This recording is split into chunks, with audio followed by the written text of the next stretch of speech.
Hi and welcome to SCW, the wrestling channel here on YouTube.com. Thank you for choosing the channel and choosing the video. Please subscribe right now. Leave any comments in the comment section. Please like and share the video as well. Talking All Elite Wrestling, that's right, AEW. The show All Out is taking place on Saturday. Going to go through the match card with you right now and give my predictions for the show. It looks to be an exciting card from top to bottom. Hopefully we've got a few surprises in store. I'll be talking more about that as we go in towards the video. But of course, with All Out and before every pay-per-view, of course, for AEW, it's the buy-in. So we've got two matches to talk about on the buy-in. And we're going to be starting off with the tag team match, Private Party, against Angelico and Jack Evans. Seen both teams compete in AEW and more. I've seen Angelico and Jack Evans performing before in the likes of like Lucha Underground, so I'm very familiar with their work. I think this has got potential to be a decent tag team match. AEW gives a lot of time for the matches, and particularly with the buy-in as well. This match should get time, and I think will be very exciting from the off, and will get the crowd hyped for the main show. I'm going to go for Angelico and Jack Evans to pick up the victory. I just believe that they've got a bit more in the tank, and I'd like to see them with a W so far. I don't think their record so far has been that great with All Elite Wrestling, so I think that right now this is a great time and a great chance to give them a victory. So I'm going to go for the team of Angelico and Jack Evans to pick up the win in this match. The other match on the buy-in is the Women's Casino Battle Royale. We've seen it with the men, we're now going to see it with the women after Double or Nothing. It's a Battle Royal, which of course is going to feature, I believe, 5 superstars start, and then every few minutes another 5 enter the ring. So this happens 4 times, and then we get the magic 21 that comes in at the end. It's very interesting this because AEW currently only has 11 wrestlers signed to the women's division, so with 21 competitors means we could be in for some surprises. We do know via the YouTube series that there has been a few surprises already revealed. We've got former WWE Women's Champion Jazz. We've got ex-Lucha Underground star Eva Lise. We have Teal Piper, of course, the daughter of Rowdy Roddy Piper, making her in-ring debut. Will be taking place here. We can also expect the likes then of the current roster. Dr. Britt Baker could be involved, maybe Bea Priestley, Ali, Nyla Rose. We've of course got Leva Bates, Penelope Ford. So there are some likely candidates that could be thrown here. Perhaps Brandy Rose could throw herself in. We'll have to wait and see. And of course, Awesome Kong was involved as well at Double or Nothing. So it'd be interesting to see if there's any more surprises and if and who they will be. I would like to see Scarlett Bordeaux thrown in personally. If I was given a little wild card factor of someone that could come in, it would be a big surprise. Purely because I'm a big fan of Scarlett Bordeaux and Killer Cross as well. I think both of them would have a lot to offer AEW if they were to come in. So I'm going to say for a surprise factor, I think Scarlett Bordeaux would be a great shout. As of a prediction to win, I'm a big fan of Eva Lise. I was always a big fan of her in Lucha Underground. But I do have this feeling that they will go with someone that is currently signed to their roster to give them continued credibility, as I'm sure we're going to get a Women's Championship very soon in AEW. So Bea Priestley is one I was tempted to go with as a prediction, but I'm going to go with Dr. Britt Baker. She appears to be over her concussion that she suffered at Fight for the Fallen, so I do believe that that would be a good shout. So I'm going to go for Dr. Britt Baker to pick up the victory here at this Women's Battle Royal.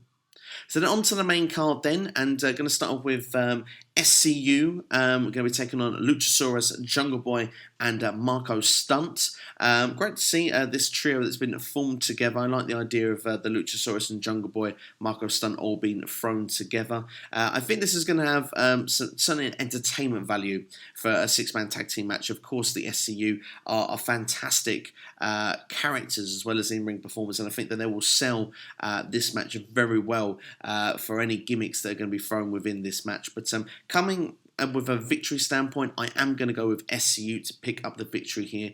I just believe that they have a bit more credibility going in at the moment for me from an AEW standpoint, and I think they have to really, going into this TV series that they're going to have when they go into television weekly from October, I think that it's good to keep your strongest, most credible names strong at this point. And I'm not saying that every single one of those should win, but definitely when it comes to a match like this, I think that it would do more harm than good for SCU to lose it, so than it would be for them to win it. So I'm going to go for an SCU victory here, looking at these two teams.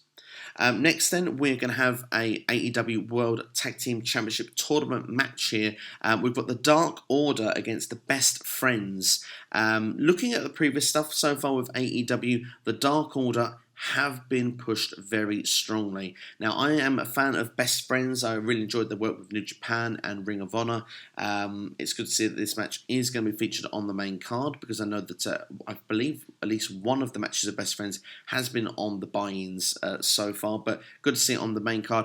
I don't think that they'll be picking up the victory here. I'm going to go for the Dark Order. It feels like they are being pushed, and although I don't really buy into the Dark Order, I'm going to be brutally honest here, I don't buy into them as a team. I feel that I don't like the look. For me, I would like to see it a bit more.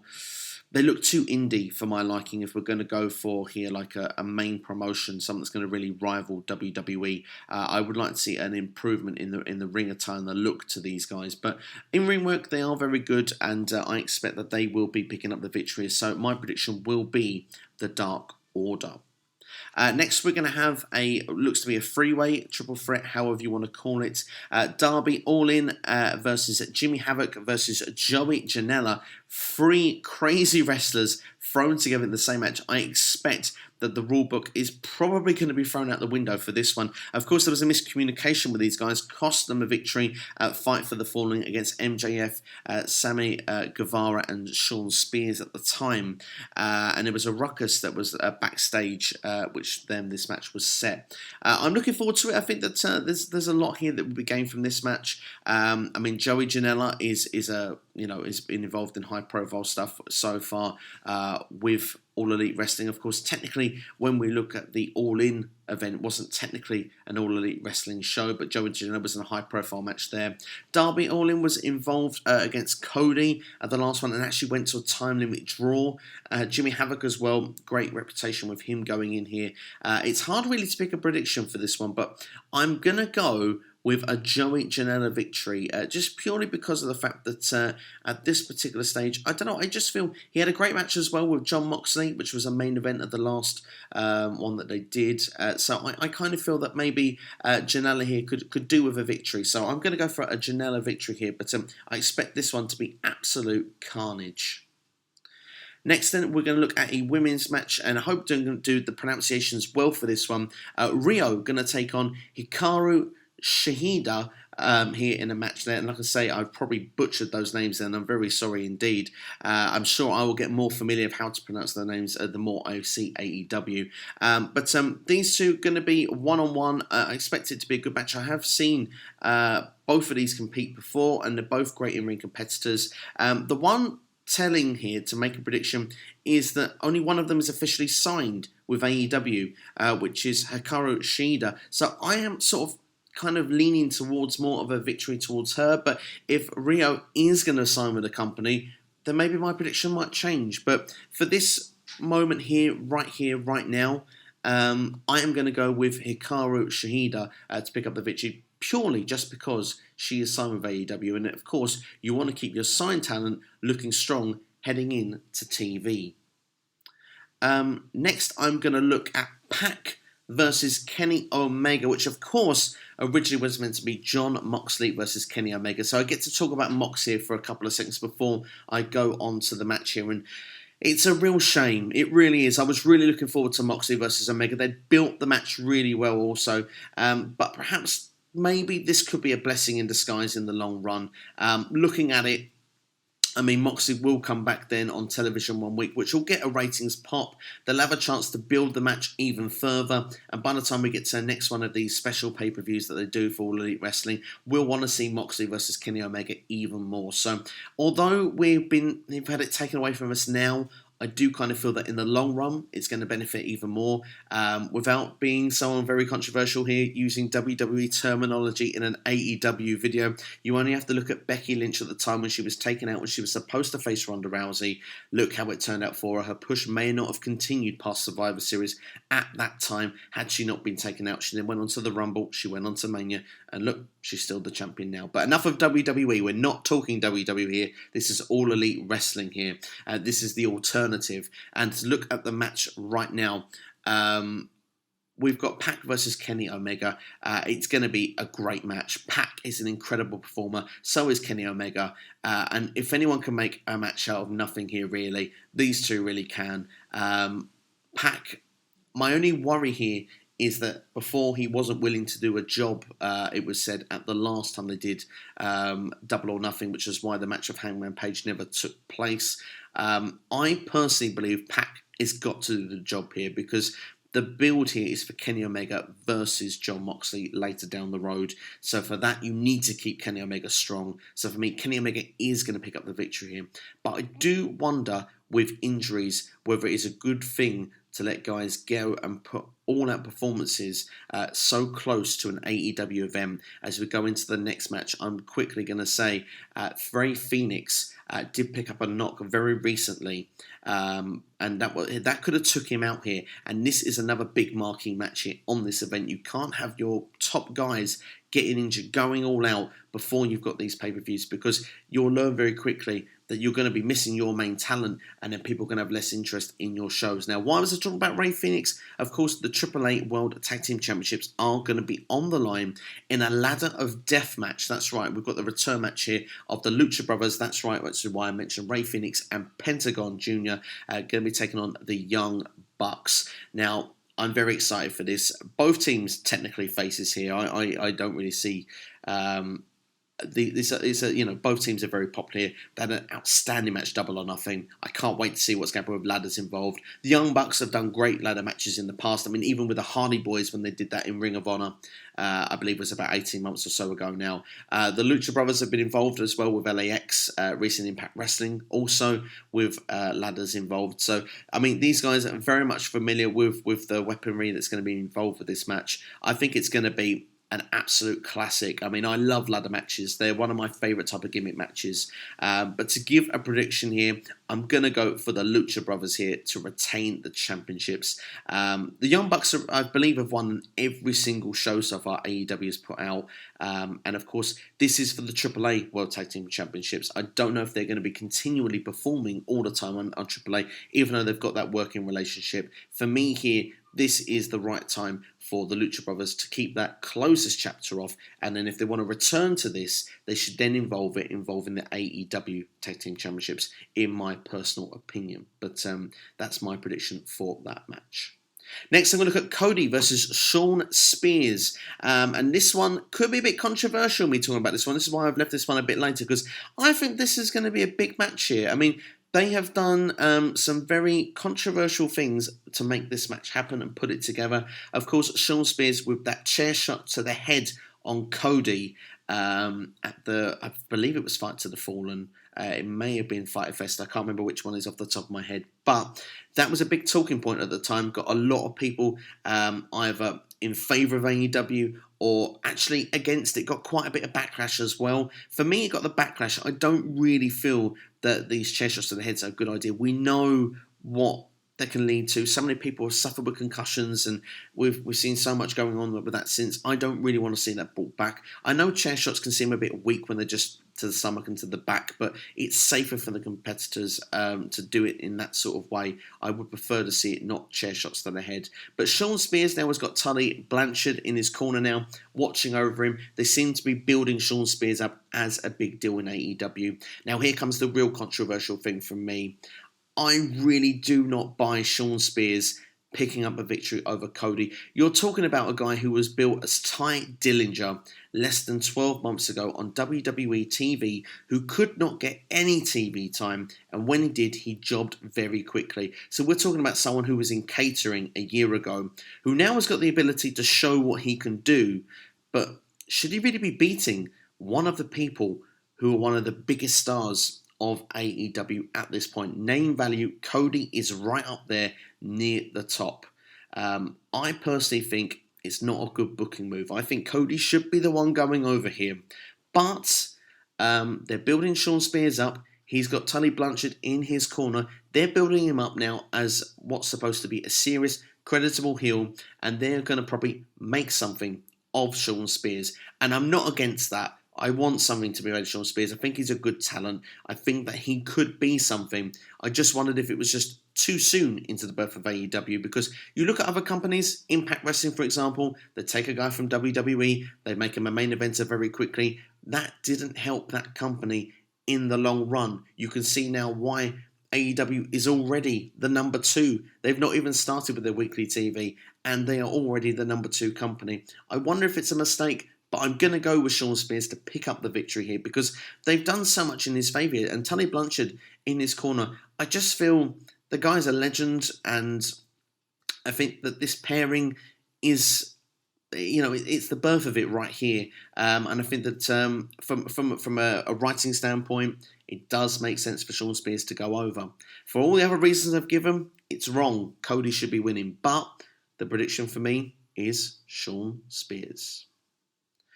Going then to our next match, and of course we're going to the main event now, and we're going to be crowning an AEW World Heavyweight Champion. Who's going to be the champion going into weekly TV? Hangman Page, who of course won the Casino Battle Royal at Double or Nothing to get his spot here, against Chris Jericho, who of course beat Kenny Omega to get his spot in this championship match. Now, do we want to build a new star, or do we want to go with the name value going into weekly TV to get more eyes on that product? Both seem to work really in one way. You've got a champion who beats Chris Jericho. That must get him over there and then, and they've done such a good job of building Hangman Page since this. The goal seems to be that if Hangman Page doesn't win the belt here, he is going to be a main event player in this company. For me, Chris Jericho, a former WWE guy, but he's not been in WWE for a long time. He is a name value that people know, and a lot of people seem to feel that Chris Jericho is the right guy to take this championship into weekly television.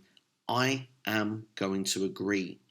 I don't think Chris Jericho should be a lengthy AEW champion, and maybe that doesn't do greatness for the belt, but I do think that maybe Jericho should win the belt here. And I think maybe in 3 or 4 months' time, depending if Hangman is getting his rematch or if someone else is coming in, that'll be the time that Jericho can put over a new star. And actually, I feel it would be the right time then. Now it feels like let's get as many people watching AEW as possible when it comes to weekly TV. And if you've got your biggest name of the company is Chris Jericho, a guy who was a main event player for nearly 20 odd years in WWE, but I think it worked out to about 18 years in WWE, that this guy was a big deal. He's been headlining the Tokyo Dome with New Japan. I think it's the right move here. I think Jericho should be the guy. I wouldn't be surprised whatever way it goes. I must admit, this is one of the few matches I really feel like I haven't a clue what way this is going to go. But personally, for me, as a prediction, I'm going to go for Chris Jericho. So that's all the matches there for you. Let's talk about speculation, shall we? Because speculation is always fun, because AEW, of course, brought in Jon Moxley at Double or Nothing. This arguably is probably their biggest show since then. And of course, the show is in Chicago. So let's talk CM Punk. Is it going to happen or is it not? For me, I think it would be brilliant for it to happen. Some people will disagree with me when I say that, but we're trying to get eyes on the prize here. The whole wrestling world, whether you like CM Punk, whether you don't, whether you want him back or not, if CM Punk was to return to AEW, whether you even hated it, you're checking it out and you're going to find out what is happening here and you're going to want to know about it. There's going to be the CM Punk chants. They're going to be going throughout everything. It's going to go through WWE as well, don't forget. The guy has only got to appear on camera. He doesn't have to be involved in a match. The guy has only merely got to appear in an AEW ring, and I can promise you the wrestling world will go bananas. To just quote the late Greta Monsoon there. But at the same time, I would love to see him return. I think it would be the right time. Chicago, of all places, it would be amazing. Is it going to happen? I don't know. I'll be honest with you. I lean always more towards it's not going to happen to more than it is going to happen. But what I'm going to tell you on this bit, I want it to happen. Other names that I feel that could be a potential that could debut, or perhaps maybe they should save for weekly TV coming up with AEW, so we're going to give that to you nice and early, whether it be now or whether it be later. I think names that would be good for it, I believe Johnny Mundo would be good, of course, formerly John Morrison, or Johnny Impact, depending on what company you've watched him in previously. I think he would be a great shout. He's not involved with Impact Wrestling anymore, so I think he would be great to have on the roster, personally. I think in WWE just get lost. So here it would give him a good place to be involved here with that, mid to upper mid card. I think it would be a great benefit for AEW.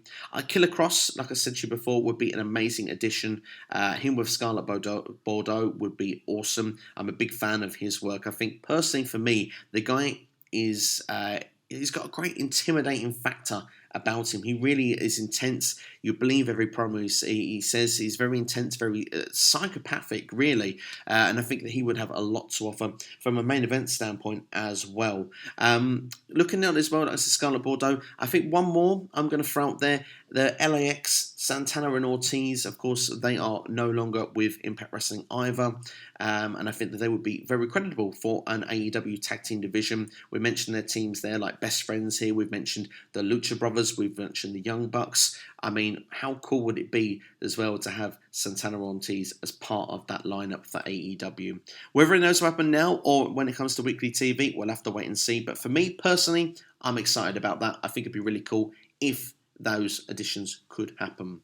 In a later time, he's under contract to ROH right now. I'd love to see Jeff Cobb as well. But I mean, that is very wishful thinking. He's under contract with Ring of Honor. He won't be coming to AEW at all at this stage. But some people that could come later in time, maybe Flip Gordon, Marty Skirtle. I think they're more safe bits when their contracts run out with Ring of Honor. I believe Marty Skirtle's one is actually due up in November of this year. So I wouldn't be surprised by the end of the year if Marty is going to be on All Elite Wrestling TV. But that's me finishing talking about All Elite Wrestling for you right now. Of course, you've got the predictions there for you. I hope you're going to enjoy the show on Saturday evening. Let me know your predictions in the comments below. Please like, share, subscribe. If you are into WWE, particularly NXT UK, those predictions are available for you on the channel right now. Thank you very much for watching. I'll see you next time here on SCW. And look out for Ask SCW. Going to be posting that on Monday this week, purely because of the fact that we've got these shows, the two big pay-per-views, and I don't want to have questions that come in about these shows beforehand. So I'm going to record it afterwards. Therefore, I can do maybe a bit of reaction to it if you have any questions for that or any questions about anything else wrestling related. But that's all from me anyway. Thank you for watching. I'll see you next time here on youtube.com. Thank you for watching. I'll see you next time.